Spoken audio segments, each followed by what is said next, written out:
Hi friends! Today we are reading chapter 18.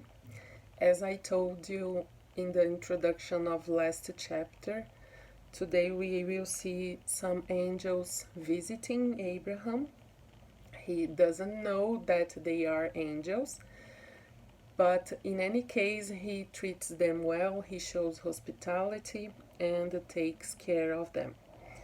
Another thing that we will see is that Abraham pleads for Sodom and Gomorrah, the cities that God were about to destroy.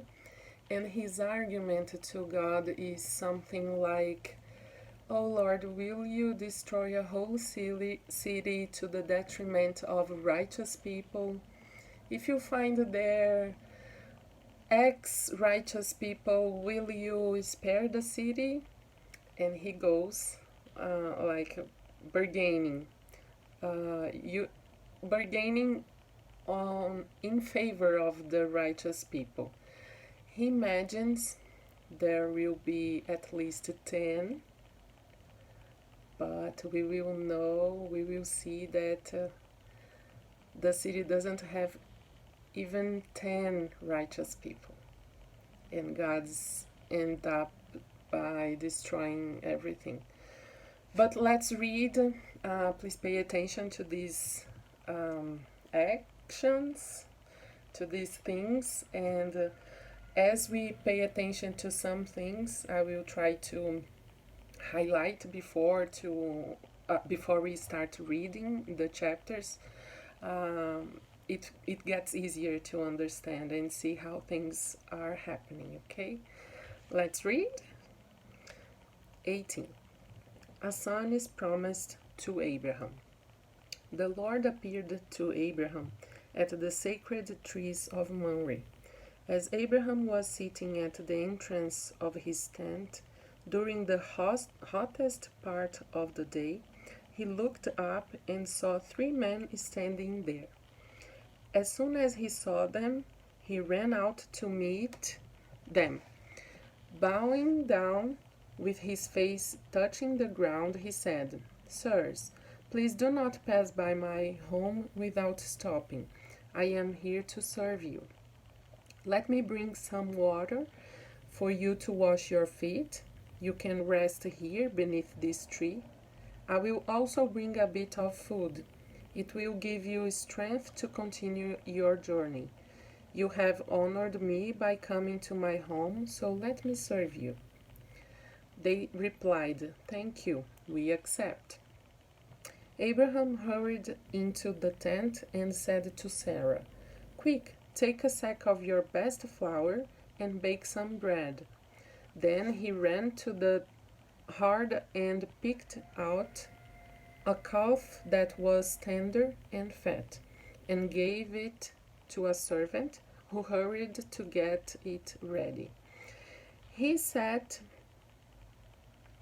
he took some, sorry, verse 8. He took some cream, some milk, and the meat, and set the food before the men.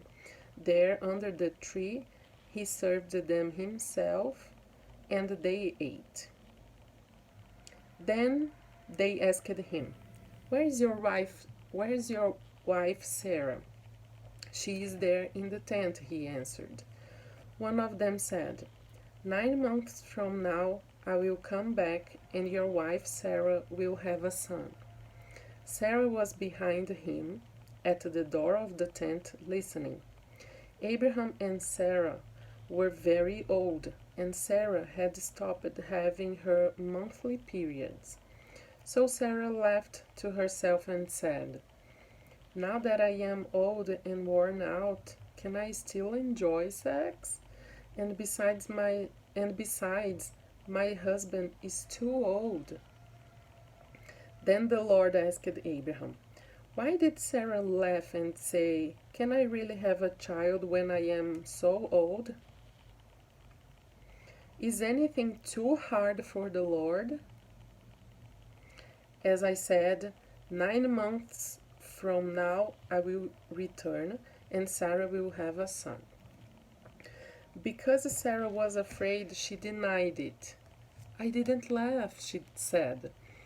Yes, you did, he replied. You laughed. Abraham pleads for Sodom. Then the men left and went to a place where they could look down at Sodom, and Abraham went with them to send them on their way. And the Lord said to himself, I will not hide from Abraham what I am going to do. His descendants will become a great and mighty nation, and through him I will bless all the nations. I have chosen him in order that he may command his sons and his descendants to obey me and to do what is right and just. If they do, I will do everything for him that I have promised. Then the Lord said to Abraham, There are terrible accusations against Sodom and Gomorrah, and their sin is very great. I must go down to find out whether or not the accusations which I have heard are true. Then the two men left and went on toward Sodom, but the Lord remained with Abraham. Abraham approached the Lord and asked, Are you really going to destroy the innocent with the guilty? If there are 50 innocent people in the city, will you destroy the whole city? Won't you spare it in order to save the 50? Surely you won't kill the innocent with the guilty. That's impossible. You can't do that. If you did, the innocent would be punished along with the guilty. That is impossible. The judge of all the earth has to act justly. The Lord answered, If I find 50 innocent people in Sodom, I will spare the whole city for their sake. Abraham spoke again. Please forgive my boldness in continuing to speak to you, Lord. I am only a man and I have no right to say anything. But perhaps there will be only 45 innocent people instead of 50. Will you destroy the whole city because there are 5 too few? The Lord answered, I will not destroy the city if I find 45 innocent people. Abraham spoke again. Perhaps there will be only 40. He replied, I will not destroy it if there are 40.